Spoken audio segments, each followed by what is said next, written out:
RMC, le coup de main conso. RMC s'engage pour votre pouvoir d'achat. Avec Clara Gabillet. Rebonjour Clara, c'est peut-être l'heure pour vous de quitter votre chambre d'hôtel et vous vous demandez sûrement qu'est-ce qu'on peut emporter de cette chambre d'hôtel en partant. Vous n'êtes pas les seuls à y penser. Clara y pense à chaque fois qu'elle va à l'hôtel.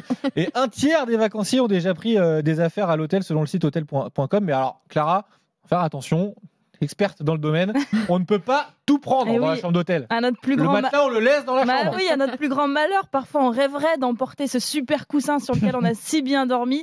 Mais j'ai des bonnes nouvelles, il y a certaines choses que vous avez le droit de récupérer. Déjà, et vous le savez sûrement, tous les petits objets dans la salle de bain, le petit savon, le gel douche, le shampoing, les cotons-tiges, le peigne aussi parfois. Tout ça, vous pouvez le prendre si c'est en format individuel, comme Ross dans Friends. Le sèche-cheveux, c'est non. Mais le shampoing et les crèmes traitantes, c'est oui.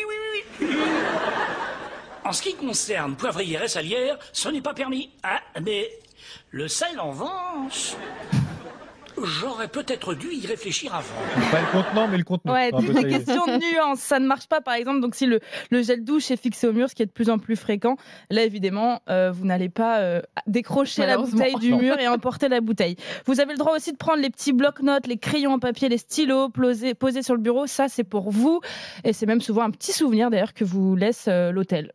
Et niveau boisson ou encore nourriture, Clara ? Alors là, vous pouvez utiliser et ramener chez vous tout ce qui est capsules de café, sachets de thé, sucre, tout ce qui est mis à disposition près de la cafetière et de la bouilloire. Par contre, je vous arrête tout de suite, Martin, Estelle, ce qui se trouve dans le frigo, le mini-bar, c'est bien payant.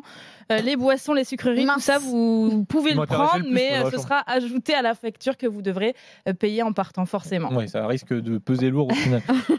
Qu'est-ce qu'on a absolument pas le droit de prendre ? Les serviettes, déjà, c'est l'objet qui est le plus souvent volé à l'hôtel, selon une étude de Wellness Haven. Pareil pour les peignoirs, vous ne pouvez pas les prendre. En revanche, vous avez le droit à ces petits chaussons qu'on vous laisse, pareil, dans un petit sachet. Ça, c'est offert.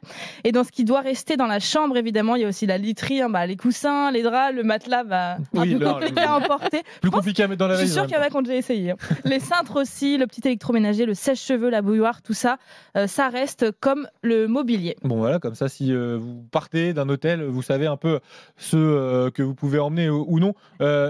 Vous êtes déjà arrivé d'emmener des choses comme ça dans les hôtels ? Moi, tout ce à quoi j'ai droit, je prends. Et vous venez avec une valise supplémentaire pour ramener tout ? On arrive à trouver un petit des petits savons, tout ça, ça prend pas de place. Bon, écoutez, en tout cas, les bonnes astuces de Clara Gabillet que vous retrouvez évidemment en podcast sur l'appli RMC.